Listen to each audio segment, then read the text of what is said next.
ආයුබෝවන් සුබෝදෑසනක් ඔබට නිරෝගී වාසනාවන්ත ජයග්‍රාහී උදෑසනක් ප්‍රාර්ථනා කරනවා. ඉතින් අපි අදත් පත්තරවල තියෙන සියලුම දේවල් සතියක පත්තර මේන්තුවෙන් ඔබට කියන්න සූදානම්. මේ මැච් එක බලලා සමහරට අපි ජයග්‍රහණය කරයි කියලා තරඟයේ හිතාගෙන ඉන්න ඇති. ලකුණු 183ක් හොඳ ඉලක්කයක් ලබා දුන්න අපේ කණ්ඩායම. හැබැයි ඉන්දිය ප්‍රතිකරුවන් ඊට වඩා අපේ පන්දුවවන්නන් තරහචයට පත් කරමින් දැවැන්ත ප්‍රහාරයක් එල්ල කළා. ඉතින් පන්දුවර 17ක් පන්දුවක් තුළ ඔවුන් ජයග්‍රහණය වාර්තා කරන්න සමත් වුණා. හැබැයි හොඳ තරගයක් ලබා දුන්නා ශ්‍රී ලංකා කණ්ඩායම කාලයකට පස්සේ.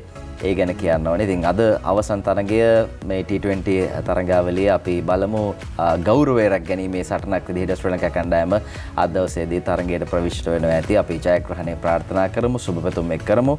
ITN ඔස්සේ තරගය ඔබට සජීවීකරණය කරන්න සූදානම්. ඉතින් ඒත් එක්කම අර්බුද ගණනාවක් යම් ආකාරයකින් ඔබ මේ දේවල් කල්පනා කරනවා ඇති. එක පැත්තකින් විදුලි අර්බුදය, ලයිට් කපනවා, සතියන්තේ නම් දවල් කාලේ විතරයි ලයිට් කපන්නේ කියලා මහජන උපයෝගිතා කොමිසම කිව්වා. ඉතින් ඒක එහෙම වුණාද? සමහර ප්‍රදේශවල රාත්‍රී කාලයේ විදුලිය බිඳ වැටීම් සිද්ධ වුණාද? ඒ සම්බන්ධයෙන් පැමිණිලි තියෙනවා නම් ඔබට පැමිණිලි දැන් ඉදිරිපත් කරන්න පුළුවන් කියලා කොමිසම සඳහන් කරනවා. මේ අතරේ ඉන්ධන ප්‍රශ්නය ඉතින් මේ සියල්ල එක්ක අපිට අපේ ජීවිතේ ඉස්සරහට අරගෙන යන්න වෙනවා. හෙට වැඩ පටන් ගන්නවා සතිය දවසක් විදිහට. ඉතින් හෙට මොන ආකාරයෙන්ද පොදු ප්‍රවාහන සේවාවක් ක්‍රියාත්මක වෙන්නේ? මේ සියල්ලම අපි ඔබට කියන්න ලෑස්ති. රජිත් good morning ආයුබෝවන්. good morning සමීර සුබෝදෑසනක් ආයුබෝවන්. අද දවසේ සතියක පත්තර මෙන්තුවත් එක්ක එකතු වෙන ඔබ හැම දෙනෙක්ටම ජයග්‍රාහී වඩාත් විශ්වාසවන්ත දවසක් වෙන්න කියලා ප්‍රාර්ථනා කරනවා. අභියෝගය තියෙන ජය ගන්න සමහර විට දිගින් දිගටම පරාජය වෙනකොට සමීර මේ ජයග්‍රහණය කරන්නත් ඒක හොඳ හේතුවක් වෙන්න පුළුවන්. අපි එහෙම හරි හිතමු ශ්‍රී ලංකා ක්‍රිකට් කණ්ඩායම අද දවසේ ජයග්‍රහණය කරාවි කියන විශ්වාසය අපේ හිතේ තියෙනවා. ඒ සුබ පැතුම අපි එක් කරනවා ශ්‍රී ලංකා කණ්ඩායමට. ඉදිරියේදී හරි අපි තව දස්කම් පාලා ඉස්සරහට යන්න ඕන කියන කාරණාව මතක් කරනවා. ඔය අතරේ මේ අද දවසේ ජාතික පුවත්පත් බොහෝ තොරතුරු වාර්තා කරනවා. අපි දන්නවා රටක් විදිහට ලෝකයක් විදිහට ගත්තම අභියෝගාත්මක කාරණා ගණනාවක් පසු කරමින් අපි ඉන්නේ. කොරෝනාව අභියෝගයක් කෙල්ල කළා. කොරෝනාවේ අභියෝගයෙන් නිම වෙනකොට දැන් ලෝකයේම ලෝක යුද්ධයක් පිළිබඳව කනින් කොනින් ඇහෙනවා. රුසියාව සහ යුක්‍රේන අතර ඒ තිබෙන ගැටුම්කාරී තත්ත්වය දැන් ලෝකයටම බලපෑම් එල්ල කළ තියෙනවා. ඒ බලපෑමෙන් අපිටත් මිදෙන්න බෑ.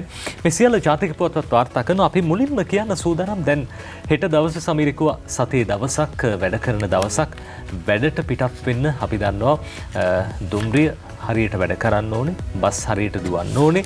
මේ දේවල් සිද්ධ වුණොත් තමයි හරියට වැඩ ටික කරන්න පුළුවන් වෙන්නේ. ඔය අතරේ අලුතෙන් දුම්රියක් එකතු වුණු කතාවක් අද දවසේ සිළුමිණ පුවත්පත කියනවා. මේ රාජකාරී දුම්රියක් නම් නෙමෙයි, උඩරට සිරි නරඹන්න අලුතින් සංචාරක දුම්රියක් එකතු වෙලා තියෙනවා කියලා සිළුමිණ අද ප්‍රධාන පිටුවේ වාර්තා කරන කාරණාවක්. තාරක වික්‍රමසේකර ලියන්නේ සංචාරක කර්මාන්තය ගැන බොහෝ දෙනෙක් කතා කරනවා. දැන් රුසියාව සහ යුක්‍රේනය අතර ගැටුම් තිබ්බහම අපේ රටේ සංචාරක කර්මාන්තය කඩා වැටෙයි දෝ කියලා බොහෝ දෙනෙක් බලන් ඉන්නවා. හැබැයි එහෙම නොවිය යුතුයි. එහෙම නොවිය යුතු වන්නේ මේ වගේ දේවල් ඇති කිරීම තුළින් උඩරට සිරි නරඹන්න අලුතින් සංචාරක දුම්රියක් උඩරට සිරි නැරඹීම සඳහා විශේෂ මකී දුම්රියක් මාර්තු මාස 4 වෙනිදා සිට මහනුවර සහ දෙමෝදර අතර දහවනයට යොදවන බව දුම්රිය සාමාන්‍ය අධිකාරී ධම්මික ජයසුන්දර සිළුමින්ට කියලා තියෙනවා. ශ්‍රී ලංකා දුම්රිය ඉතිහාසයේ සාමාන්‍ය කාලසටහනක් යටතේ සංචාරක සේවා දුම්රියක් දහවනයට කෙරෙන්නේ ප්‍රථම වතාවටයි කියලා එතුමා මේ විදිහට කියලා තියෙනවා. මේ අලුත් වැඩපිළිවෙලක්. මේ වැඩපිළිවෙල විශේෂම විදේශ සංචාරකයන්ට විතරක් නෙවෙයි දේශීය බොහෝ පිරිසකටත් එහි ප්‍රතිලාභ ලැබෙනවා. මේ දුම්රිය ශාන්තක්ලයා දියැල්ල අපි සෙන්ට්ලයා කියලා හඳුන්වන්නේ. ග්‍රේට් වෙස්ටර්න් දුම්රිය ස්ථානයේ බොහොම ලස්සන ආකර්ශනීය දුම්රිය ස්ථානයක්. ඒ පරිසරය බොහොම චිත්තාකර්ශනීයයි. එල්චින් දියැල්ල මුහුදු මට්ටමින් උසම දුම්රිය ස්ථානයේ පට්ටිපොළ අපි කියන සමිට් ලෙවල් කියලා ඒ ප්‍රදේශයට ඉදල්ගස්සින්න මේ ප්‍රදේශයට ගිහින් තියෙනවා නම් ඒ සුන්දරත්වය ඔබ දැකලා ඇති. දුම්රියෙන් ගමන් කරනකොට බොහොම අපූර්ව චමත්කාර ජනක පරිසරයක් නිර්මාණය වෙලා තියෙන මේ ප්‍රදේශයේ දෙමෝදර පාලම හා බිංගය ඒ වගේම විශේෂ බිංගවල් කිහිපයක් අසල මේ දුම්රිය නවත්වනවා කියලා සඳහන් වෙනවා. ඒ ස්ථානවල දුම්රිය විනාඩි 15ක් පමණ නවත්වා එහි සිරි නැරඹීමට අවස්ථාව ලබා දෙනු ඇත. සංචාරකයන් හා මගින් වැඩි දුම්රිය ස්ථාන කිහිපයක පමණක් මේ දුම්රිය නවත්වනවා කියලා තියෙනවා.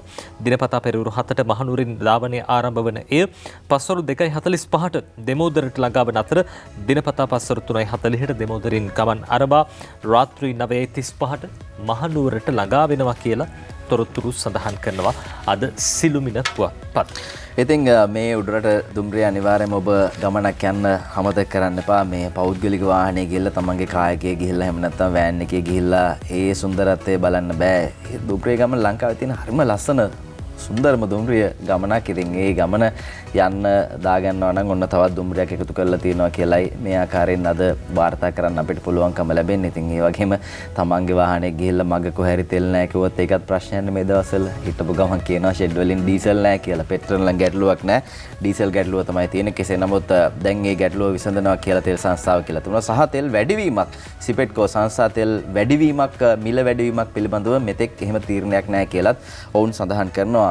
IOC වැඩි වුණා. හැබැයි සංස්ථා මිල හැමමයි දැනට වැඩි වෙන්න නැහැ කියන කාරණේ තමයි ඔවුන් කියන්නේ. මේ අතර හෙට කෝච්චි ගැන කතා කරද්දී මේ ඉන්ධන ප්‍රශ්නයත් එක්ක යකඩ යකත් නවතියද කියලා අද ලංකාදීපේ කියලා තියෙනවා. දෑශියල් ලියනගේ ලියන්නේ ඉන්ධන හිඟයට විසඳුමක් නොලැබුණොත් ඉදිරි සති කිහිපය ඇතුළත දුම්රිය දහවනයට දැඩි බලපෑම් එල්ල වෙන්න පුළුවන් කියලයි මේ ආකාරයෙන් වාර්තා කරන්නේ. ඉතින් ධම්මික ජයසුන්දර මහත්තයාට මේ ගැන ප්‍රකාශයක් කරන්න තිබ්බේ මේ උඩරට දුම්රියට අලුත් දුම්රියක් එකතු වීම සම්බන්ධයෙන් සිරි නරඹන්න වගේම මේ ගැන යමක් කියන්න තිබ්බනම් එතුමා ඒක වටිනවා. මොකද දුම්රිය මගින් විදිහට ලොකු බලාපොරොත්තුවකින් ඉන්නවා හෙට කෝච්චි කොහොමද වැඩ කරන්න කියලා. අපි එතුමගේ ෆෝන් එකට ගන්න ගත්තොත් එහෙම අපිට කවදාවත් කෝල් එකක් ගන්නත් බෑ. මේ ෆෝන් එක නිකන් එන්ගේජ් ටෝන් එකක් එන්නේ.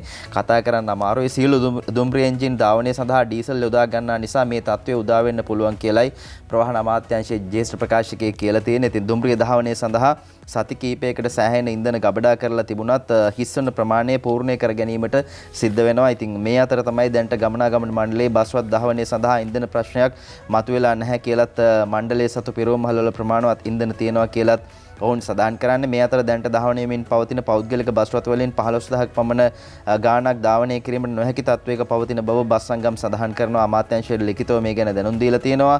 ඉන්ධන හිඟය නිසා මේ තත්වය පවතින බව ඔවුන් සඳහන් කරනවා කියලයි මේ විදිහට වාර්තා කරන්නේ. ඉතින් මේ සියලු කාරණා එක්ක ඉදිරියේ මොන ආකාරයෙන්ද ජනතාව දැන් හෙටින් වැඩ පටන් ගන්නවා. සතියන්තයෙන් පස්සේ මොන ආකාරයෙන්ද තමන්ගේ ප්‍රවාහන පහසුකම් සපයා ගන්න පෞද්ගලික වාහනවල යනවාද? එහෙම ගියාම තවත් ඉන්ධන නාස්තියක් නේද සිද්ධ වෙන්නේ? අති විශාල වාහන තදබදයක් සිද්ධ වෙනවා. ඇති වෙනවා ලංකාවේ ප්‍රධාන නගර කේන්ද්‍ර කරගැනීමෙන් ආර්ථික මර්මස්ථාන තියෙන නගර සහ ඒ වගේම ප්‍රධාන නගරවල. ඉතින් මේ තත්ත්වයේ මත තවදුරටත් වෙන්නේ ඉන්ධන නිකරුණේ අපතේ යාමක්. ඉතින් මේ සියල්ල අනිවාර්යයෙන්ම දරා ගැනීමට සිද්ධ වෙනවා. ඒ සම්බන්ධයෙන් තොරතුරු මේ විදිහට වාර්තා කරනවා. මේ අතර ලංකාදීපේ කියනවා තෙල් සංස්ථාවට කෝටි 1000ක ණයක් ගන්නයයි කියලත් වාර්තා කරනවා. කන්තෙල් නීතික සංස්ථාව ප්‍රථම වතාවට රුපියල් කෝටි 1000ක මුදලක් ණයට ගැනීමට අධ්‍යක්ෂක මණ්ඩලය අනුමැතිය ඉල්ලලා තියෙනවා කියලයි මේ ආකාරයෙන් වාර්තා කරන්නේ. නියෝජ්‍ය සාමාන්‍ය අධිකාරියේ මුදල් විසින් මේ සඳහා වන පත්‍රිකාව අධ්‍යක්ෂ මණ්ඩලයට ඉදිරිපත් කරලා තියෙනවා. බොරතෙල් මිලදී ගැනීම සඳහා මේ මුදල් ණයට ගන්නා බව තමයි මේ විදිහට අද ලංකාදීපය වාර්තා කරන්න. ඉතින් බොරතෙල් ගැන කියද්දි දිනෙන් දින දවසෙන් දවස තෙල් මිල ඉහළ යාමක් තමයි ලෝකයේ තුල දකින්නට හම්බ වෙන්නේ. බැරලේ අද තියෙන ගාන නෙමෙයි තව පැය කිහිපයකින් තියෙන. ඉතින් මේ තත්ත්වය අනිවාර්යෙන් අපේ වගේ රටවල් වලට දැවැන්ත විදිහට බලපානවා. ඉතින් මේ ප්‍රශ්නය මත ණයට ගන්න සිද්ධ වෙලා තියෙනවා. මුදල් තෙල් සංස්ථාවට කෝටි 1000ක ණයක් ගන්නයයි කියලයි මේ ආකාරයෙන් වාර්තා කරන්නේ. මේ අතරේ ඩොලර් නැතුව තෙල් නැව් 4ක් වරාය තියෙනවා කියලාත් ලංකාදීප පත්තරේ කියලා තියෙනවා. තවත් තෙල් නැව් 4ක් මේ වෙද්දි වරායට පැමිණ ඇති බව වාර්තා වෙනවා. පහුගිය දවස්වල නැව් 5ක් පැමිණ තිබූ අතර ජනාධිපති ගෝඨාභය රාජපක්ෂ මහත්මයාගේ උපදෙස් මත ඩොලර් මිලියන 35ක් ගෙවලා ඉන්න එක නෞකාවක් නිදහස් කරගන්න කටයුතු කරලා තියෙනවා. ඉතින් තව නැව් 4ක් වරාය තියෙනවා කියලයි ලංකාදීපයේ තොරතුරු කියන්නේ. ඩොලර් නැති ප්‍රශ්නය හින්දා තමයි මේ විදිහට තෙල් නැව් 4ක් වරාය තියෙනවා කියලා අද ලංකාදීපේ වාර්තා කරන්නේ. සමීර තෙල් මිල ගැන කිව්වා. දැන් මේ වෙනකොට බොරතෙල් මිල ඩොලර් සීමාව ඉක්මවන්න බොහොම ආසන්නයි. දැන් මේ වෙනකොට ලෝක වෙළඳපොලේ බ්‍රෙන්ට් බොරතෙල් බැරල් එක මිල ඇමරිකා ඩොලර් 94.56 කියලා තමයි සටහන් වෙන්නේ අන්තර්ජාල තොරතුරු. ඒ අතරදී තවත් වර්ගයක බොරතෙල් තියෙනවා. ඒ අතරදී ස්වභාවික ගෑස් මේ ගෑස් වලත් මිල වැඩි වෙලා තියෙනවා. මේ සියල්ල ලෝක අර්බුදයත් එක්කම සිද්ධ වෙන කාරණා කියන වග අපි හොඳින්ම දන්නවා. ඒ අතරේ තෙල් හිඟයි ලෙඩ ගොඩයි ඉන්ධන අත්‍යවශ්‍ය සේවාවලට පමණයි කියලා අද දවසේ දෙවේන පුවත්පත කියන කාරණාවක් අපි ඔබට කියන්න හදන්නේ. ශිරාන් රණසිංහ මේ ගැන මේ විදිහට ලියනවා. දැන් පවතින ඉන්ධන අර්බුදයේ හමුවේ ඉදිරියේදී අත්‍යවශ්‍ය සේවා සඳහා පමණක් ඉන්ධන නිකුත් කිරීම කෙරෙහි අවධානය යොමු වෙලා තියෙනවා. එහෙම ඒ ආකාරයෙන් සිද්ධ කරන්නට ඉඩකඩ ලැබිය හැකි බව khනිජ තෙල් සංස්ථාවේ ජ්‍යෙෂ්ඨ නිලධාරියෙක් ප්‍රකාශ කළා තියෙනවා. පසුගියදා කොළඹ රායට පැමිණි ඩීසල් මෙට්‍රික් ටොන් 37500 නැවින් ගොඩබෑ ඩීසල් ප්‍රමාණය ඉදිරි දින කිහිපයේදී අවසන් වීමෙන් පසුව යලි නියමිත කාල සීමාවට ඉන්ධන මිලදී ගැනීම සිදු කළ නොහැකි වූහොත් අත්‍යවශ්‍ය සේවා සඳහා පමණක් ඉන්ධන නිකුත් කිරීමට සිදුවන බවද ඔහු සඳහන් කළා. එසේ වූහොත් පෞද්ගලික ප්‍රවාහන සේවාවන් රැසක් අඩපණ විය හැකි බවද එම නිලධාරියා වැඩිදුරටත් ප්‍රකාශ කළා කියලා අද දවසේ දිවයින පුවත්පත ඔය විදිහට කියනවා. දැන් තෙල් හිඟ වුණොත් එහෙම ඉස්සරහට අත්‍යවශ්‍ය සේවාවලට පමණයි තෙල් දෙන්න සිද්ධ වෙන්නේ කියන කාරණාව තමයි අද දිවෙන ඔය විදිහට කියන්නේ. අතරේ මේ ගල් අඟුරු සම්බන්ධයෙන් ප්‍රශ්නයක් තියෙනවා. ගල් අඟුරු නැව් $8 අස්සේ හිර වෙයි කියලා අද දිවෙන මේ විදිහට ලියනවා. වැඩිදුර තොරතුරු වලට අපි අවධානය යොමු කළොත් එහෙම අද දවසේ මේ ගැන මේ විදිහට කියනවා. ඉදිරි මාසය ඇතුළත ගල් අඟුරු නෞකා 8ක් මෙරටට ගෙනීමට කටයුතු යොදා තිබුණත් ඊට අවශ්‍ය ඩොලර් මුදා හැරීමේ අභියෝගයකට මහ බැංකුව මුහුණ දී තිබෙනවලු. මෙරට විශාලම විදුලි බලාකාරය වන නොරොච්චෝල ගල් අඟුරු බලාකාරයට ගල් අඟුරු මිලදී ගැනීමේ ප්‍රසම්පාදන ක්‍රියාවලිය සාර්ථක කරගෙන ගොස් තිබුණත් ලබන අප්‍රේල් මාසයේදී ආරම්භ වීමට නියමිත වාරකන් කාලයට පෙර මේ ගල් අඟුරු නෞකා 8න් ගල් අඟුරු ගොඩබෑම සිද්ධ කළ යුතුව තිබෙනවා. මේ සම්බන්ධයෙන් ලංකා ගල් අඟුරු සමාගමේ සභාපති ජගත් පෙරේරා මහතාගෙන් කළ විමසීමේදී ඒ මහතා කියා සිටී මේ ගල් අඟුරු නෞකා 8 ලබන මාසයේදී මෙරටට ගැනීම සඳහා ණයවර ලිපි ඒ කියන්නේ LC විවෘත කරන්නට අවශ්‍ය පියවර අරගෙනමින් ඉන්නවා කියලා එතුමා සඳහන් කළා තියෙනවා. ඉතින් මේ දේවල් නිදහස් කරගන්න හැකියාවක් ලැබුණොත් හොඳයි. නැත්නම් එතනත් සිද්ධ වෙන්නේ ටිකක් කරදරකාරී දෙයක්, ජනතාව පීඩාවට පත් වෙන දෙයක්. ඔය අතරේ දෙවෙනි කියන තවත් කතාවක් ඒ තමයි සමීර මේ වැස්සත් නැතත් විදුලි කැපිල්ල දිගටම සිද්ධ කරන්න වෙනවා කියලා අද ශිරාන් රණසිංහ දෙවෙනිට ලියනවා. වැස්සත් නැතත් විදුලි කැපිල්ල දිගටම සිද්ධ කරන්න අවශ්‍ය වෙනවා කියලා තමයි මේ විදිහට දෙවෙනි පුවත්පත කියන්නේ. අපි දැක්ක විවිධ අංශ සඳහන් කරන දැන් මේ වැස්ස ඉදිරියේදී ලැබෙන්න පුළුවන්. හැබැයි එහෙම ලැබුණොත් විදුලි කැපිල්ල නවතීද, මේ විදුලි කප්පාදුව සිද්ධ කරන එක නවත්තන්න පුළුවන්ද කියන කාරණාව පිළිබඳව අවධානය යොමු වෙලා තිබ්බා. හැබැයි අද ශිරාන් රණසිංහ මේ විදිහට ලියනවා වැසි ලැබුණත් නැතත් මේ වසර පුරාම විදුලි කප්පාදු කිරීමට සිදු වනු ඇතැයි ලංවිම ඉංජිනේරුවෝ කියා සිටිති. ඩොලර් නොමැතිවීම නිසා ඉන්ධන ආනයනය කරගත නොහැකි වී තිබෙන බවත් ලබන ජුලි මාසෙන් පසු ගල් අඟුරු සංචිත අවසන් වන බවත් ඉන් පසුව විදුලි අර්බුදය තවත් දරුණු විය හැකි බවත් ඔහු කියා සිටිති.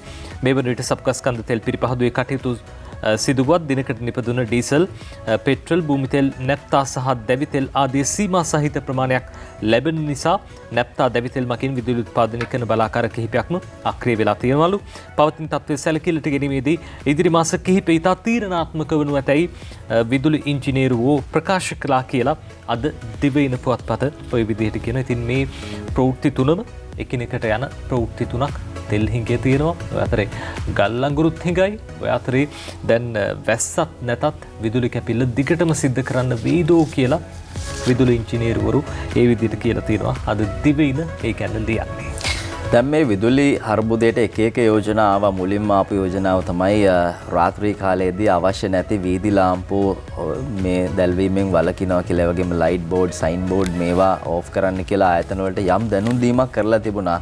ඒ තියා පළාත් පාලන ආයතන වලින් පාලනය කරන වීදි ලාම්පු ටිකවත් ඕෆ් කරලා නම් පේන්න අපිට නෑ. ඒ අදාළ කාලය තුලවත් රාත්‍රී කාලයේ රාය 11න් පස්සෙවත් අඩුම තරමේ පාරවල් වල තියෙන ලයිට් ටික ඕෆ් කරලා තියෙන පාටක් පේන්න නෑ. ඉතින් මං හිතන්නේ අර ඔටෝම ඕෆ් වෙලා යනකම් ඉඳී වගේ කට්ටිය ගැනලා විදුලිය නැතුවම ගිහිල්ලා රටට අවශ්‍යම කරන විදුලිය මේ විතරක්ම එනකම්ම හිතන ඒ තත්වයට ඇති වෙනකම්ම ඉඳී දන්නේ පළාත් පාලන ආයතනත් ඒගොල්ලෝ කියන දේ අහන්නේ නැද්ද?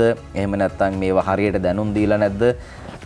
ගැටලුවක් තියෙනවා. කෙසේ නමුත් ලයිට් ටිකත් වැඩ කරනවා රාත්‍රී කාලේ. ඉතින් මේ අර්බුදයත් එක්ක මහජන උපයෝගීතා කොමිසමේ සභාපතිවරයා කියනවා ලෝකෙට පරකාසේ ගෙදරට මරගතේ කියලා. එතුමා ගැනත් දන්නේ නැහැ කියලා තියෙන්නේ. මහජන උපයෝගීතා කොමිසම එතුමාත් හිටපු ගමන් කියන කතා නිකම් මේ වගේ ලයිට් කපන්නේ නැහැ කියනවා. හැබැයි ලයිට් කපනවා. මේ අතරේ තමයි තෙල් අර්බුදයකින්ද විදුලිය කප්පාදුවට යාම ලෝකෙට පරකාසේ ගෙදරට මරගාතේ වැනි දෙයක් කියලා මහජන උපයෝගීතා කොමිසමේ සභාපතිවරයා ජනක රත්නායක මහත්තයා කියලා තියෙන්නේ. ලෝකයට පෙනීමට ජීවත් වීම සඳහා විදේශ ණය දිගින් දිගටම ගැනීම නිසා වර්තමානයේ තෙල් ආනයනය කිරීම සඳහා ඩොලර් හිඟයක් ඇතිවීම තුළින් නිර්මාණය වූ විදුලිය කප්පාදුවෙන් විදුලිය කප්පාදුව දෙස බලන විට එවැනි වැකියක් තමාට මතක් වෙන බව කොමිසමේ සභාපතිවරයා කියනවා. ඉතින් අපිට තව වැකි මතක් වෙනවා. හැබැයි වැඩේ තියෙන වැකි කියලා මේ මිනිස්සුන්ගේ ඔලු මේ වෙලාවේ හදන එක නෙමෙයි. මිනිස්සු දැවන්ත අර්බුදයක ඉන්නේ මේ විදුලිය කැපිල්ලත් එක්ක. ඉතින් මේ සඳහා ඉක්මන් ක්‍රියාමාර්ග නම් ගන්න ඇත්තටම පේන්නේ එහෙම හැකියාවක් නැහැ. හදිසි විදුලිය මිලදී ගැනීම දෙහෙනම් ගන්න තියෙන එකම කාරණය.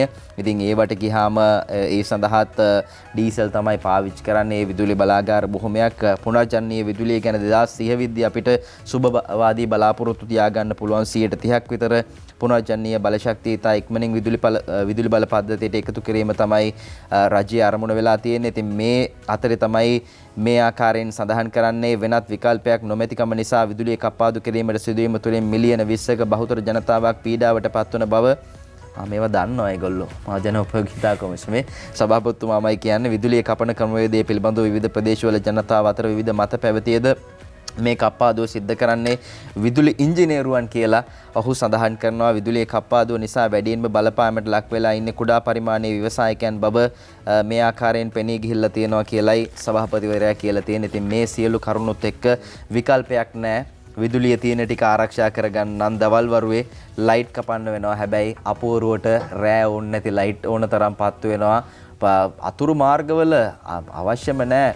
ඉතින් තමන්ගේ දේපල ආරක්ෂා කරගන්න පුළුවන් නම් තමන්ට ගමනක් බිමනක් කරදරයක් නැතුව යන්න පුළුවන් නම් මේ වගේ විකල්ප වලට යන්න පුළුවන් නම් අර ජාතික විදුලි බල පද්ධතියෙන් නිකන් නිකරුණේ වැය වෙන විදුලිය අවම කරගන්න හැකියාවක් තියෙනවා. හැබැයි කාට කියන්නද මේවා පළාත් පාලන ආයතන වගේ වගක් නැහැ. ඒගොල්ලෝ සමහර විට මේ මහජන උපයෝගිතා කොමිසම කියපු දේ දන්නෙත් නැතුව ඇති. කනගාටුයි කාරණේ අද මේ සම්බන්ධයෙන් තොරතුරු වාර්තා කරනවා. මේ සියල්ලත් එක්ක ඉදිරියේ මොකද්ද කරන්නේ? මහ බැංකුව කියනවා ආර්ථිකය රකින්න නම් මහ බැංකුවෙන් යෝජනා සතිය වැඩ කරන දින ගන්න 4ට අඩු කරන්නත් යනවා කියලයි වාර්තා කරන්නේ. වැඩ කරන වෙලාව උදේ 9 ඉඳලා හවස 3 වෙනකන් තෙල් මිල වැඩි කරයි කියලත් මේ අතරේ කියලා තියෙනවා. තාම වැඩිවීමක් වෙලා නැහැ. සිපෙට්කෝ හැබැයි වැඩි කරන්නත් යම් යෝජනාවක් තියෙනවා. මේ ඩොලර් හිඟයත් එක්ක ඇති වෙලා තියෙන ඉන්ධන අර්බුදය හමුවේ රටේ ආර්ථිකය කඩාවැටීම වැළැක්වීම සඳහා ගත යුතු ක්‍රියාමාර්ග ඇතුළත් යෝජනාවලියක් ශ්‍රී ලංකා මහ බැංකුවේ අධිපති අජිත් නිවාඩ් කබ්‍රාල් මහත්තයා රජයට ඉදිරිපත් කළා තියෙනවා කියලයි මේ විදිහට කියන්නේ. ඉන්ධන අර්බුදයත් සම්බන්ධයෙන් සාකච්ඡා කිරීම සඳහා ඉක්ුත් අඟහරුවාදා තිබුණා විශේෂ කැබිනට් රැස්වීමේදී. ඉතින් එතෙන්දී අජිත් නිවාඩ් කබ්‍රාල් මහත්තයා මේ යෝජනාවලිය රජයට ඉදිරිපත් කළා තියෙනවා. රාජ්‍ය බැංකු දෙකක් ලංකා කන්තෙල් සංස්ථාවට තවදුරටත් ණය ලබා දුන්නොත් බැංකු දෙක කඩාවැටීම් වළක්වා ගැනීම අසීරු වන බව කියනවා. ඒ බැංකු දෙකෙන් සංස්ථාවට ණය දීම වහා නවත්වන්න කියලා මහ බැංකුව යෝජනා කරනවා. තෙල් සංස්ථාව රාජ්‍ය බැංකු දෙකට ගෙවිය යුතු ණය ප්‍රමාණය රුපියල් කෝටි 56,000ක් ඇමරිකානු ඩොලර් මිලියන 2800ක් කියලායි වාර්තා වෙන්නේ. මේ තත්ත්වය හමුවේ සංස්ථාවට තවදුරටත් ණය දුන්නොත් බැංකු දෙක කඩාවැටි ආර්ථිකයේ බරපතල අර්බුදයකට ඇදවැටීමට හේතුවක් වෙනවා කියලායි වාර්තා කරන්නේ. ඉතින් එහෙම නිසා මේ කාරණෙන් නිසා වහාම විකල්ප ක්‍රියාමාර්ග ගන්න ඕනි කියලායි මහ බැංකුවේ යෝජනා වෙලා තියෙන්නේ. ඉතින් මහ බැංකුව අපේ රාජ්‍ය බැංකු දෙකකින් ණය දෙන්න එපා කියලා සෙල්සාසාවට කියලා තියෙනකොට ඒ අදාළ බැංකු වලට නියෝග කරලා තියෙනකොට උපදෙස් දීලා තියෙනකොට තෙල් සංස්ථාව පිටින් ණය ගන්නවා කෝටි 1000ක් වෙන තැනකින් ගන්න යනවා කියලා අද ලංකාදීප පත්තරේ ඒකයි වාර්තා කරලා තිබුණේ. ඉතින් ඒගොල්ලන්ගේත් අඩුව පිරිමහන්න මේ ප්‍රශ්නෙන් තෙල් සංස්ථාව ගැලවෙන්න නම් ණයක් ගන්නම වෙනවා. ඉතින් ඒ අනුව ඒ ක්‍රියාමාර්ග තමයි ඒගොල්ලෝ ගනිමින් ඉන්නේ. හැබැයි මහ බැංකුව යෝජනා කරනවා අපේ ආර්ථිකයේ කඩාවැටීම නවත්තන්න නම් රාජ්‍ය බැංකු මගින් ණය දීම වළක්වන්න ඕනේ. ඒ වගේම රාජ්‍ය සේවය ගැන කතා කරද්දී සතියේ වැඩ කරන දින ගන්න 4ට අඩු කරන්න ඕනේ. රාජ්‍ය පෞද්ගලික දෙකම ඒ වගේම වැඩ කරන වෙලාව උදේ 9 ඉඳලා හවස 3 වෙනකන් ගේන්න ඕනි. අති විශාල වාහන තදබදයක් මාර්ග තදබදයක් තියෙනවා. ඉතින් ඉන්ධන තමයි නාස්ති වෙන්නේ මේ වගේ තැන්වලදී. ඒ ගැන අවධානය යොමු වෙලා තියෙනවා.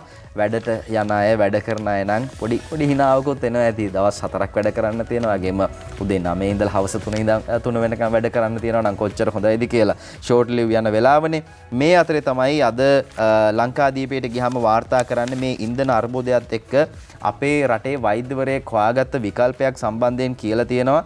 හැබැයි මේවා අපි කියන්න කලින් ටිකක් පරිස්සම් වෙන්න ඕනේ. මොකද සමහර තැන්වලදී අර බෙල්ලටම හිර වුණාට පස්සේ විවිධ යෝජනා විකල්ප එනවා. අපි දැක්ක පැණියක් ආවා කොරෝනාවට උගුරට හලාගත්ත වැඩක් උන්නේ නැහැ. මුළු රට මේ ගැන කතා කරා ගියා පස්සෙන් ගියා කිසිම තේරුමක් උනේ නැහැ. ඉතින් මේ ගැන හොයලා බලන එක වටිනවා. අද කෙසේ නමුත් වාර්තා කරනවා නිකං වැටෙන එඬරු ඇටයෙන් ඩීසල් නිපදවන දොස්තර මහත්තයා කියලායි කියන්නේ.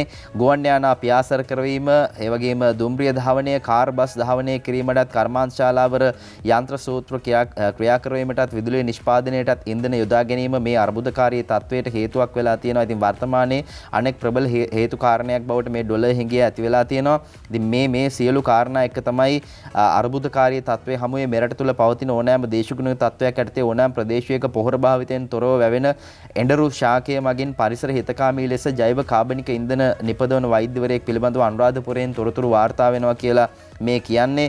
මේ අපූර්ව ජීවකයාණන් අනුරාධපුර ශික්ෂණ රෝහලේ අධ්‍යක්ෂවරයා වෛද්‍ය දුලාන් සමරවීර මහත්තයා මේ වගේ දෙයක් නජිත් අරගෙන ආපු ගමන් වේදිකාවට අර සැකෙන්ම තමයි මිනිස්සු බලන්නේ. අපි දැක්කනේ කොරෝනා වසංගතයේ වෙලාවේ මොන තරම් දේවල් අර කරල කියයි මේ කරල කියයි, ඒ වගේම නේද අර පැණිය කියයි මේ පැණිය කියයි, අවසානයේ ඒවා පස්සේ දුව හිටියා. ගන්න ඕනි ක්‍රියාමාර්ග මුලදී සමහර අවස්ථාවල ගන්න එක මගහැරුණාද කියලාත් හිතනවා. කෙසේ නමුත් මේ හොඳ යෝජනාවක්ද දන්න. ඉතින් මේ ගැන වගකිය යුතු බලධාරීන් හොයලා බලන්න. මේ වෛද්‍යවරයා යම් ආකාරයක පරීක්ෂණ සිද්ධ කළා. ඉතින් මේ වෛද්‍යවරයාගේ කැබ් රථය දුවන්නේත් එඬරු ඩීසල් වලින් කියලා කියනවා. එහෙමනම් මොකක් හරි මේකේ ප්‍රගතියක් ඇතිනේ. මේ වෛද්‍යවරයෙක් විදිහට මේ හඳුන්වා දෙන දේ දිහා අපි අවධානය යොමු කිරීම ඉතා වැදගත්. එතුමා කියනවා මම පෙන්වලා දෙන්නේ අපේ රටේ දුම්රිය මාර්ග දෙපස්සා දුම්රිය දෙපාර්තමේන්තුවට අයිති ඉඩම්බල මේ එඬරු ශාකය වගා කළොත් ඒ ශාකවල පළවලින් ලබා ගන්න තෙල් වලින් නිෂ්පාදනය කරන බයෝ ඩීසල් පමණක් ප්‍රමාණවත් වෙනවා. අපේ රටේ ධාවනය කරන සියලු දුම්රිය ධාවනය සඳහා එම ජෛව කාබනික ඩීසල් වල වැදගත්කම සහ මේ වෙන විට රටේ ඇති වෙලා තිබෙන අර්බුදකාරී තත්ත්වයක් එක්ක මේ ජෛව කාබනික ඩීසල් වලට අවස්ථාවක් තියෙනවා කියලා තදින් දැනුණා කියලා වෛද්‍යතුමා කියන්නේ. ඒ අනුව තමයි මම තවදුරටත් පරීක්ෂා කරලා මා විසින්ම නිෂ්පාදනය කරපු මේ ජෛව කාබනික ඉන්ධන යොදලා මං වාහන කිහිපයක් ධාවනය කරලා අත්අදා බැලුවේ සාර්ථකයි කියලා එතුමා කියලා තියෙනවා. ඉතින් මේ සාර්ථකත්වය අපිට උපයෝගී කරගන්න පුළුවන් නම් යම් විදිහක ඉතාමත් හොඳින් මේ අර්බුදකාරී වාතාවරණයෙන් මිදෙන්න ඒ ගැන අවධානය යොමු වෙනවා නම් ඒක වටිනවා. අදාළ බලධාරීන්ගේ ඇස යොමු වේවා කියලා අපි මේ සම්බන්ධයෙන් ප්‍රාර්ථනා කරනවා. සමීර අපේ රටේ දැන් ඔය වගේ නව නිපැයුමක් හොයාගත්තාම ඔක දැන් ජාතික තලයට ගේන්න හරි අමාරුයි. දැන් සමහර වෙලාවට අපි දකින ඔය නව නිපැයුම් කරුවන්ගෙන් ඇමතිවරු නැත්නම් ඒ නිලධාරීන් මේ අපිට මෙච්චර ගාණක් දෙන්න, අපි මේක ඩෙවලොප් කරලා දෙන්න, නැත්නම් අපි මේක ඉහළට ගෙනියන්නම් ඔය විවිධ දේවල් කියනවා. එතනින්ම ඒ නව නිපැයුම් කරුවා අසාර්ථක වෙනවා, ඔහු අධෛර්යමත් වෙනවා. හැබැයි මේ දෙයට එහෙම වෙන්න දෙන්න එපා. අපි විරාමයක් ගමු.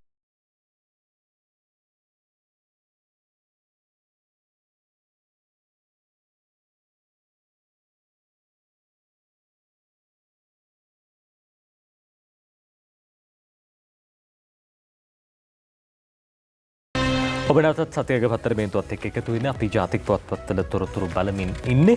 යතරදී අපි කිව්වා විශේෂම දැන් අත්‍යවශ්‍ය ආහාර ද්‍රව්‍ය ආනයනය කරන, අත්‍යවශ්‍ය ද්‍රව්‍ය ආනයනය කරන වැඩපිළිවෙලක් ක්‍රියාත්මකයි. දැන් ඩොලර් නැති එක ප්‍රශ්නයක්. හැබැයි ඒ ප්‍රශ්නේ දිගටම තියාගෙන ඉන්න පුළුවන්ද? එහෙම නැතුව මේ දේවල් සඳහා වැඩපිළිවෙලක් ක්‍රියාත්මක විය යුතුමයි. එහෙම වැඩපිළිවෙලක් දැන් හදලා තියෙනවා. අද දෙවයින කියනවා ආහාර ආනයනයට බන්දුලගේ ප්‍රධානත්වයෙන් කමිටුවක් පත් කරලා තියෙනවා කියලා. අමාත්‍ය බන්දුල ගුණවර්ධනගේ ප්‍රධානත්වයෙන් කමිටුවක් පත් කරලා තියෙනවා මේ ආහාර ආනයනය කරන්න. ඉන්දියාව සමග ඇති කර ගන්නන් අය පහසුකම් ගෙවිසුම යටතේ මෙරටට අත්‍යවශ්‍ය ආහාර ද්‍රව්‍ය ඇතුළු භාණ්ඩ ආනයනය කිරීම සඳහා වෙළඳ අමාත්‍යාචාර්ය බන්දුල ගුණවර්ධන මහතාගේ ප්‍රධානත්වයෙන් කමිටුවක් කැබිනට් මණ්ඩලය පත් කරලා තියෙනවා. මේ කමිටුව කර්මාන්ත සෞඛ්‍ය අමාත්‍යාංශ, පාරිභෝගික ආරක්ෂණ, ඖෂධ නිෂ්පාදන රාජ්‍ය අමාත්‍යාංශවල නියෝජිතයන්ගෙන් සමන්විත වනු ඇති. මේ ණය ගෙවිසුම යටතේ මෙරටට අවශ්‍ය අත්‍යවශ්‍ය ආහාර ද්‍රව්‍ය, ඖෂධ කර්මාන්ත සඳහා අතරමැදි යෙදවුම් මේ කමිටුව අනුමැතියෙන් ආනයනය කිරීමට ඉඩ ප්‍රස්තාව ලැබෙනවා. මේ සඳහා ඉන්දියාවෙන් ඩොලර් බිලියනයක ණය මුදලක් සැපේනවා කියලත් අද වැඩිදුරටත් කියනවා. ජනතාවට සාධාරණ මිලට අත්‍යවශ්‍ය භාණ්ඩ ලබා දීම සඳහා මෙලෙස ජාත්‍යන්තර භාණ්ඩ ආනයනය කිරීම සඳහා රාජ්‍ය ආයතනවලට අමතරව පෞද්ගලික අංශයටද ඉඩ සැලසෙන අතර ඒ සඳහා ආනයනකරුවන් ලියාපදිංචිය සඳහා ඉදිරි සතියේදී පුවත්පත් දැන්වීම් පළ කරන්නට නියමිතයි කියලා අද දෙවයින පුවත්පත ඔය විදිහට කියනවා. දැන් සමීර මේ අත්‍යවශ්‍ය ආහාර ද්‍රව්‍ය ගෙන්න ගන්නත් ණය මුදලක් ලබා ගන්න කටයුතු කරනවා. ඉතින් අර ණය ගැන පහුගිය කාලේ ලොකුවට කතා බහ සිද්ධ කළා. හැබැයි මේ වෙලාවේ වෙන කරන්න දෙයක් නැහැ. නැත්නම් රටේ ජනතාව බඩගින්නේ තිබ්බොත් අපි දන්නවා බඩගින්න තිබ්බත් කෑ ගහන විපක්ෂයක් ඉන්නවා. ඒ අතරින් ණය ගත්තත් කෑ ගහන විපක්ෂයක් ඉන්නවා. හොඳ වැඩක් කළත් නරක වැඩක් කළත් ඒ තමයි ඉතින් විපක්ෂයේ ස්වභාවය. ඒ කොහොම වුණත් රටේ ජනතාවට කන්න දෙන්න ඕනේ සහ ඒ ආහාර ද්‍රව්‍ය සපයා ගන්න ඕනේ. ඒ සඳහා දැන් කමිටුවක් පත් කරලා තියෙනවා කියලා දිවයින පුවත්පත ඒ විදිහට කියනවා. වාකිය මොකද බඩගින්නේ තිබ්බත් කෑ ගහන විපක්ෂයක්. ඉතින් බඩගින්නේ තිබ්බොත් විපක්ෂයේ කෑ ගැහුවට කමක් නැහැ. ජනතාව ගැන හිතලා. හැබැයි වැඩේ තියෙන්නේ වෙන වෙන බඩගිනි වලට තමයි කෑ ගහන්නේ. ඉතින් ඒ බඩගිනි වලට කෑ ගහලා නම් මේ වෙලාවේ හරියන්නේ නැහැ. රටක් විදිහට ආණ්ඩුවද විපක්ෂයේද ජනතාවද මෙහි 3-4 පැත්තකට කඹැදිල්ලක් වෙලා හැමෝම එකතු වෙලා යන්න ඕනි ගමනක් තියෙන. ඉතින් මේ වෙලාවේ රට ආරක්ෂා කරගන්න ඕනි, රට රැක ගන්න ඕනි, ආර්ථිකය කඩාවැටීම නවත්ත ගන්න ඕනි. මේ දේවල් තමයි කතා වෙන්න ඕනි, ප්‍රතිපත්ති හදන්න ඕනි. මේ අනුව තමයි රටක් විදිහට ඉස්සරහට යන්න වෙන්නේ. හැබැයි තවදුරටත් කඹා දිනවා නම් ඉස්සරහට මොන වෙයිද ජනතාව සම්බන්ධයෙන් කතා කරද්දී මේ ගැන කියන්න වෙනවා. මේ අතර රටින් ගේන තවත් භාණ්ඩ 600ක බදු වැඩි වෙයි කියලා විශ්මයාර්ථයක් එක්ක වාර්තා කරනවා. අද ලංකාදීපි මහ බැංකුව රජයෙන් ඉල්ලනවා මෙරටට ආනයනය කරන ආහාර ඇතුළු අත්‍යවශ්‍ය නොවන සුපභෝගී භාණ්ඩ තවත් 600ක බදු වැඩි කරන්න කියලා ශ්‍රී ලංකා මහ බැංකුව රජයෙන් මේ ආකාරයෙන් ඉල්ලීමක් කරනවා කියලායි වාර්තා කරන. රටේ මූල්‍යමය ස්ථාවරත්වය තහවුරු කිරීම සඳහා මහ බැංකුවේ මේ ඉල්ලීම කරලා තියෙනවා කියලා ආරංචි මාර්ග කියනවා. ඒ අනුව ඒ භාණ්ඩ ආනයනය අධෛර්යමත් කිරීම සඳහා ඒවා මත පනවනු ලැබූ මේ බදු යම් පමණකින් හෝ වැඩි කිරීමට රාජ්‍ය අවධානය යොමු වෙලා තියෙනවා කියලා කියනවා. අත්‍යවශ්‍ය නොවන සුපභෝගී දේවල් භාණ්ඩ මොනතරම් තාමත් ගෙන්නනවද නේද අපිට. ඉතින් ඒවා මේ වෙලාවේ වැඩක් නැහැ. මේ වෙලාවේ ඕනේ මිනිසුන්ට අවශ්‍ය කරන දේවල් ටික. ඉතින් ඒ වෙනුවෙන් අපිට ඩොලර්ස් තියාගන්න ඕනි. ඒ ගැන තමයි අවධානය යොමු වෙලා තියෙන්නේ. අද ඒ පිළිබඳව වාර්තා කරනවා. බලන්න මේ අතරේ මව්බිමට ගියාම මව්බිම කියන කතාව අත්‍යවශ්‍ය නොවන භාණ්ඩ ගේන්න ගිය අවුරුද්දේ ඩොලර් කෝටි 600ක් වියදම් කරලා තියෙනවා. මී පැණිත් ගෙන්නලා තියෙනවා කියලා අද පත්තරේ දාලා තියෙනවා. මී පැණි ටොන් 150ක් ගෙනලා තියෙනවා. පොඩි ප්‍රමාණයක් නෙමෙයි. ඉතින් අත්‍යවශ්‍ය නොවන දේවල් මේ භාණ්ඩ මේ ආකාරයෙන් ගෙන්වීම තුළින් මේ විදිහට දැවැන්ත ආකාරයෙන් අපේ රටේ තියෙන සල්ලි මේ නිකරුණේ පිට රටවල් වලට ඇදිලා යනවා. මේ වෙලාවේ කරන්න ඕනි දේවල්ද මේ කරන්නේ. මේ විදිහට ආනයනය කරලා තියෙන දේවල් අතර ඇපල් දොඩම් පළතුරු එළවලු මී පැණි රූපලාවන්‍ය ආලේපන ශීතකරණ හා ජංගම දුරකථන මේ දේවල් තියෙනවා. ඉතින් අපි අපේ නිෂ්පාදන ගැන කතා කරන දැන් මී පැණි ටොන් 150ක් ගෙනලා කියන්නේ අපි මොනතරම් දේශීය ආර්ථික ගැන කතා කරද්දී නජෙත් මේ මී මැසි ගම්මාන අරවා මේවා නිකන් සංකල්ප බහට විතරයි පත් වෙලා තියෙන්නේ. කතාව විතරයි පටන් ගන්නවා විතරයි. ටීවී එකක් දැම්මොත් සමහරලාට මේ ටීවී එකක් දාන්නේ කොයි වෙලාවද මේ මැසි ජනපදයක් හදාගන්නේ කොහොමද කියලා දැනුවත් කරනවා. හැබැයි ප්‍රායෝගිකව මේ දේවල් වෙන්නේ නැති ප්‍රශ්නයක්. ඒක තමයි ගැටලුව වෙලා තියෙන්නේ. ඉතින් ඒ හින්දා තමයි මේ ආකාරයෙන් මී පැණිත් ගෙන්නන්න සිද්ධ වෙලා තියෙනවා. ටොන් 150ක් මේ කාලය තුල වැඩි මුදලක් වැය කරලා තියෙන්නේ ජංගම දුරකථන වෙනුවෙන්. ජංගම දුරකථන අපේ රටේ ඉන්න 2 කෝටි 20 ලක්ෂයට මං හිතන්නේ ඊට වඩා ඩබල් ට්‍රිබල් තුන් ගුණයක් විතර ජංගම දුරකථන තියෙනවා. එක්කෙනෙක් ගාව ෆෝන් කීයක් තියෙනවද කියලා බලන්නකෝ. තාමත් මොබයිල් ෆෝන් ගෙන්නගෙන ඉන්නවා නම් Apple දුරන් ටික නැතුවම බැර නම් අපිට කොහොමද රටක් විදිහට අපිට අත්‍යවශ්‍ය දේවල් ටික කරගන්න ඉස්සරහට කියලා ලොකු ප්‍රශ්නක ඉන්නේ. ඉතින් මේ වෙලාවේ හැමෝම කැපකිරීමක් කරන්න වෙනවා. Apple දොඩන් නැහැ කියලා එහෙම කෑ ගහන්න එපා. Apple දොඩන් චීස් ඕනිම අය ඉන්නවා. ඒ අය අපි දැක්ක පහුගිය දවස්වල නේද යාපනයේ එහෙම ලොකු ට්‍රිප් එකකුත් ගිහිල්ලා මේ නිකරුණේ මුදල් හැමත් නාස්ති කරලා තිබුණා. කෙසේ නමුත් අර්බුදයකින් තේරුම් ගැනීම වැදගත්. සියලු දෙනා මේ අතරේ අරුණට ගිහම අරුණ වාර්තා කරනවා මිනි වලට ෆෝමිල්නුත් මසකට විතරයි තියෙන්නේ කියලා. මැරෙන්නත් එතකොට ප්‍රශ්නයක්ද? භූමි තෙල් ඊටරේදී මල් මිල මේ සියල්ලම ඉහළ ගිහිල්ලා තියෙනවා කියලා වාර්තා කරනවා. රට තුල මතුවලා තියෙන ඩොලර් අර්බුදයේ හේතුවෙන් ඉන්දියාව සහ පාකිස්තානය වැනි රටවලින් ආනයනය කරන මේ ෆෝමිලින් ඉදිරියේදී රට තුල හිඟවීමේ අවදානමක් තියෙනවා කියලයි මේ විදිහට වාර්තා කරන්නේ. ඉතින් මරණයට පස්සේ එක නම් කමන්නේ. බොහෝ අවස්ථාවල අපි දකිනවා මරණයට පස්සේ දෙන ගෞරවය ජීවත් වෙලා ඉන්නකොට මේ මිනිස්සයාට දුන්නා නම් කොච්චර වටිනවද කියලා. මොකුත් ඕනේ දේහයක් සාමාන්‍යයෙන් නිදහස් කරගන්න කියහම යම් ආකාරයකින් අනතුරක් හරි මොනවා හරි දෙයක් වුණාම ඒ තියෙන සංකීර්ණ ක්‍රියාවලිය මොනතරම් මේ සංකීර්ණ ක්‍රියාවලියද. ඉතින් ඒ දෙන වටිනාකම මනුස්ස ජීවිතයකට ජීවත් වෙලා ඉන්නකොට දෙන්න පුළුවන් නම් මොනතරම් දෙයක්ද අපි දන්නවා. දවස් 3ක් විතර තියාගෙන මල ගෙදරක් කරනවට වඩා මේ ෆෝමිලින් ඇත්තටම නැති වෙන එකත් හොඳයි නජිත්. එක දවසෙන් මේ අවසන් කටයුතු කරලා නේද අවසන් ගෞරව දක්වලා එක දවසෙන් පැහැදිලිවම අපි ඔය විවිධ ආගම්වල ඒ දේ දකින්න. ඒ අතරදී විශේෂයෙන්ම ඉන්දියාව පාකිස්තානය වගේ රටවල මේ දේ බොහොම බහුලව තියෙනවා. ඔබ චිත්‍රපටි නරඹනකොට එහෙම දැකලා ඇති ඕන තරම් තියෙනවා. මේ කොහොමුණත් සම්ප්‍රදායන් චාරිත්‍ර වාරිත්‍ර විවිධ අපේ සම්ප්‍රදායන් වලට ගරු කළ යුතුමයි. ඒ කොහොමුණත් සම්ප්‍රදායන් වලට ගරු කරනකොට අර සමීර කිව්වා වගේම දැන් මේ දේවල් හිඟනම් කරන්න දෙයක් නැත්නම් ඉතින් වෙන මොනවා කරන්න.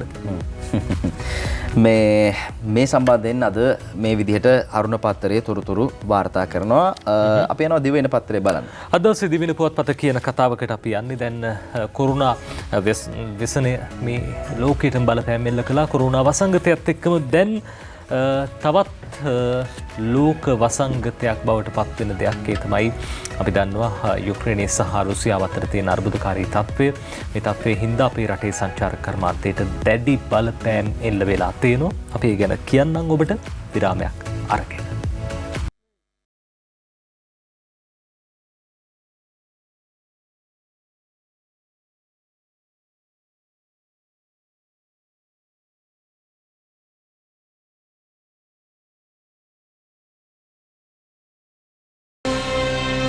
විරාමයට යන කලින් අපි කිව්වා සංචාරක කර්මාන්තයට දැන් අසුබ කාලයක් උදා වෙලා තියෙනවා කියලා. සංචාරක කර්මාන්තයට සංචාරක ව්‍යාපාරයට කන කොකා හඬයි කියලා අද දිවයින පුවත්පත මේ විදිහට ලියනවා. සංචාරක ව්‍යාපාරයට යලි කන කොකා හඬයි.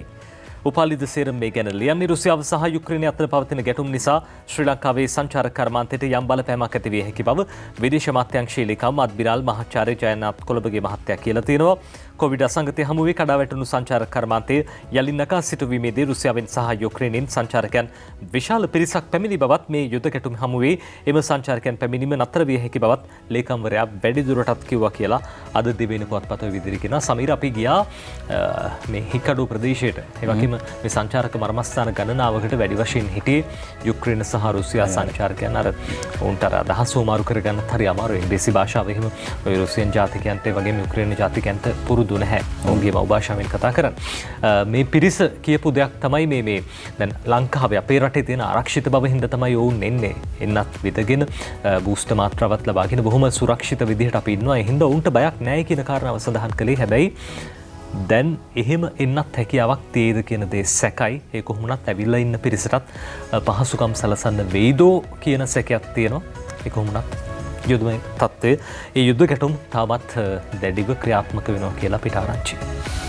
ඔව් ඉතින් මේ තත්ත්වය මොනාකාරයෙන් අපේ රටට බලපායිද කියන ගැටලුව තමයි තියෙන්නේ. මේ අතරේ වාර්තා කරනවා රුසියාවට පැනවූ සම්බාධක නිසා ශ්‍රී ලංකාවත් හිර වෙයි කියලා අරුණ පත්‍රය ගැන කියලා තිනවා. ඩොලර් මිලියන 150ක තේ ආදායම අහිමි වෙලා තියෙනවා. බැංකු ගණතුන් වලට තහංචි සංචාරක පැමිණීම 3න් 1ක් අඩු වෙලා තියෙනවා කියලායි මේ විදිහට අද පත්‍රයේ දාලා තියෙන. 3න් 1ක් සංචාරක පැමිණීම මේ වෙද්දී අඩු වෙලා තියෙනවා. ඉතින් මේක බරපතල ප්‍රශ්නයක් බවට පත් වෙයි.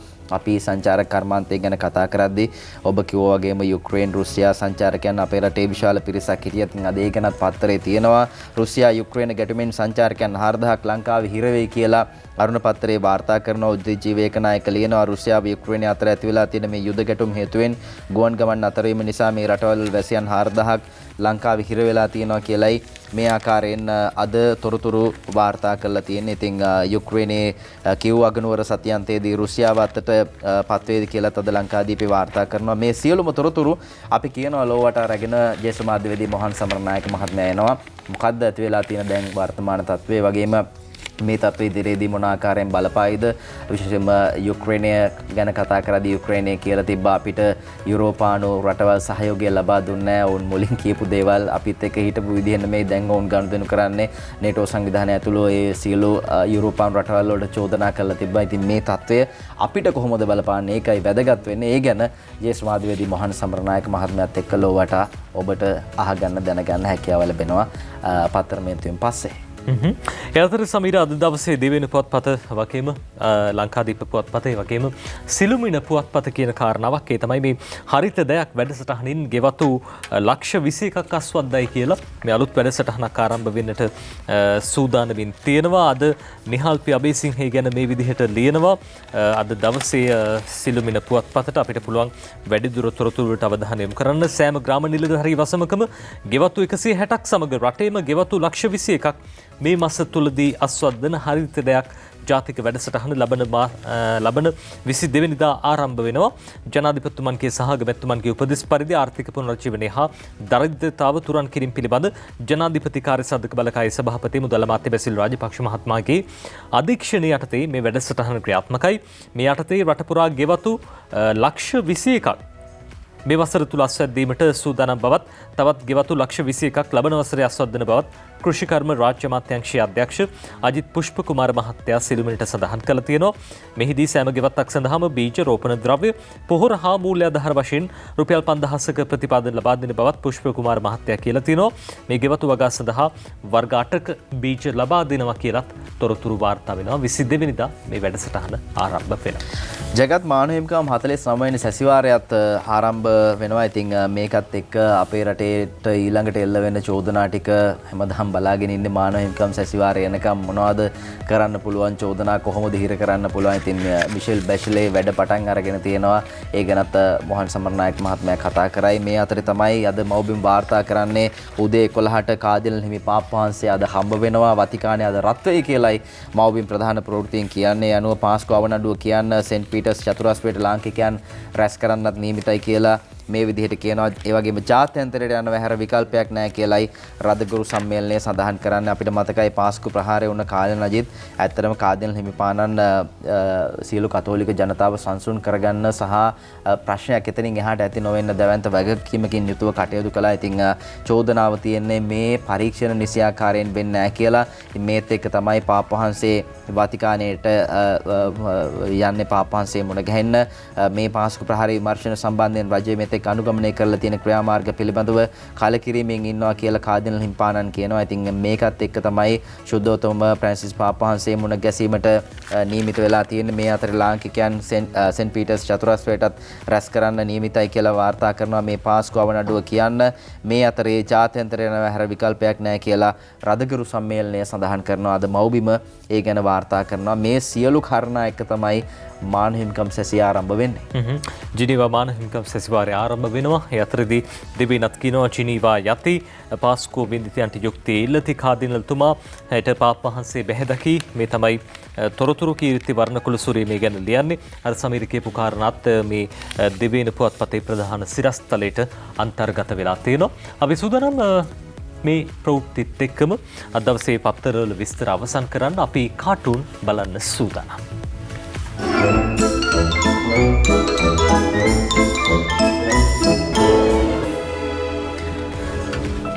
පියල් සමරකෝන්ගේ පියල් සමරවීරගේ ලංකෝනිස් කාටුන් එක අපි බලනවා. මෙන්න ලංකාදීප පත්තරේ පොකට් කාටුන් එක තියෙනවා. එදා ඔන්න ළමෙක් සහ ලංකෝනිස් ඇවිල්ලා ඉන්නවා. එදා ගල්යුගේ හිටපු මිනිස්සු ජීවත් වෙච්ච හැටි ගැන රචනාවක් ලියන් එන්න කියලා ටීචර් කිව්වා සීයේ. කියනකොට සීයා කියනවා ටිකක් ඉවසගෙන හිටාන් ළමයෝ හෙට නිදනකොට අපි ජීවත් වෙන හැටි බලලා ওই රචනාව අපූර්වවට උඹට ලියා ගන්න පුළුවන් වෙයි.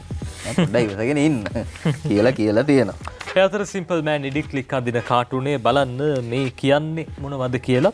එක පැත්තකින් නැත කියලා බෝඩ් එකකුත් ගහලා තිනවා. මේ තෙල් නෑ වගේ කතාවක් තමයි කියන්නේ. තෙල් නෑ එතකොට ඔක්කොම නැති වෙන බව පැහැදිලි. දැන් අපි මේ ප්‍රශ්න විසඳ ගන්න විදිහ එකතු වෙලා කතා කරමු. විසඳුම් යෝජනා ක්‍රියාත්මක කරමු කියලා හැමෝටම ආදර්ශයක් දෙනවා. මේ හැමෝම කතා කරලා විසඳ ගන්න ඕන ප්‍රශ්නයක්. හුරේර හසන්ත විජයනායකගේ ඔන්න හුරේර ඇවිල්ලා ඉන්නවා. තව කෙනෙක් කියනවා පාස්කු පරීක්ෂණ ගැන ප්‍රශ්නයක් තියෙනවා කියලා රනිල් කියනවා. එතකොට බැඳුම් කර පරීක්ෂණ ගැන ප්‍රශ්නයක් නැද්ද සෑර්? අම්මවල්ලා කියලා අහනවා ඔන්න සාමාන්‍ය වැසියෙක්. ඒ අතරදී බලන්න සතිය ගරුණ පුවත්පතේ කාටුනය අද දවසේ මේ විදිහට අඳින්නේ හසන්ත විජයනායක. මේ කවුද වංශේ කබල් ගන්න කියලා බලන්නකො. ලිපක් බැඳගෙන මේ හිස් තාච්චියකුත් තියාගෙන වංශේ කබල් ගන්නවා. එක පැත්තකින් කබ්‍රාල් මහත්තයාද කොහෙදෝ ඉන්නේ. හැබැයි ඉතින් අර ඇටමාලිකුත් දාලා ඔසරීකුත් ඇඳලා ඉන්නේ. ඒ අතරේ එක පැත්තකින් ගම්මන්පිල මහත්තයා ඉන්නවා. මේ බලන්න මේ දවස්වල ඩොලර් හිඟයි ඩොලර් කියලා මේ උඩට යනවා. හැබැයි මේ දේවල් ඇත්තටම මේ තාච්චි තියෙනවද නැද්ද කියන දේ හිතන්න ඕනේ. වංශේ කබල් ගන්නවා වගේ අපිට නම් පේන්නේ. හසන්තත් එහෙම තමයි දැකලා තියෙන්නේ. වංශේ කබල් ගාලා ඩොලර් හොයන්නයි හදන්නේ. දවසේ පද 4 විදුර අබේනායක ලියලා තියෙනවා. පහුගිය සතියේ පාර්ලිමේන්තුවේ වුණ සිද්ධියත් එක්ක අහවල් වැඩේ අඳුරේ බැරි බව කීවා. අරගෙන විදුලි පන්දම හවසට ආවා. හරියින් තවත් නාටකයක් රඟපෑවා ජනතා ගැටලු යටගස්වන වැඩමේවා ජනතා ගැටලු යටගස්වන වැඩමේවා කියලා ඔන්න කියලා තියෙනවා පාර්ලිමේන්තුවේ වුණ සිද්ධියත් එක්ක ඒ ප්‍රශ්න යට යන්නේ නැතුව ජනතාවගේ ප්‍රශ්න ගැන කතා කරන්න තියෙන තැන වෙන ප්‍රශ්න ඇදගන්න එකට නම් ජනතාව එච්චර කැමැත්තක් නැහැ. අපි ඒ ගැන කියන්න ඕනේ. ඔව් සමීර අනිවාර්යෙන් දැන් සමහර වෙලාවට විවිධ අභියෝග එනවා. ජය පෙරදුම් එමටයි ජීවිතේ වගේම තරගවලත් මැච් දෙකක් අපි පරාද වුණා. හැබැයි අද මැච් එක ගැන විශ්වාසය තියන්න ITN බලන්න කියලා අපි ආරාධනා කරනවා. ITN බලන්න කියලා ආරාධනා කරන ගමන්ම අපි සූදානම් අදට ඔබේ නිවසෙන් සමුවරගෙන යන්න. ඔව් අද ශ්‍රී ලංකා කණ්ඩායම ගෞරවය රැකගෙන මේ සටනක නිරත වීමට නියමිතයි. රෑ 7ට තරගය පටන් ගන්නවා. හවස 5ට අපේ සජීව විකාශය ආරම්භ වෙනවා. ක්‍රිකට් ගැන අලුත්ම දේවල් එක්ක තරගය බලන්න ඔබට ආරාධනා කරනවා. ජයග්‍රාහී ක්‍රීඩාශීලී දවසක් ඔබට ප්‍රාර්ථනා කරනවා. ආයුබෝවන්.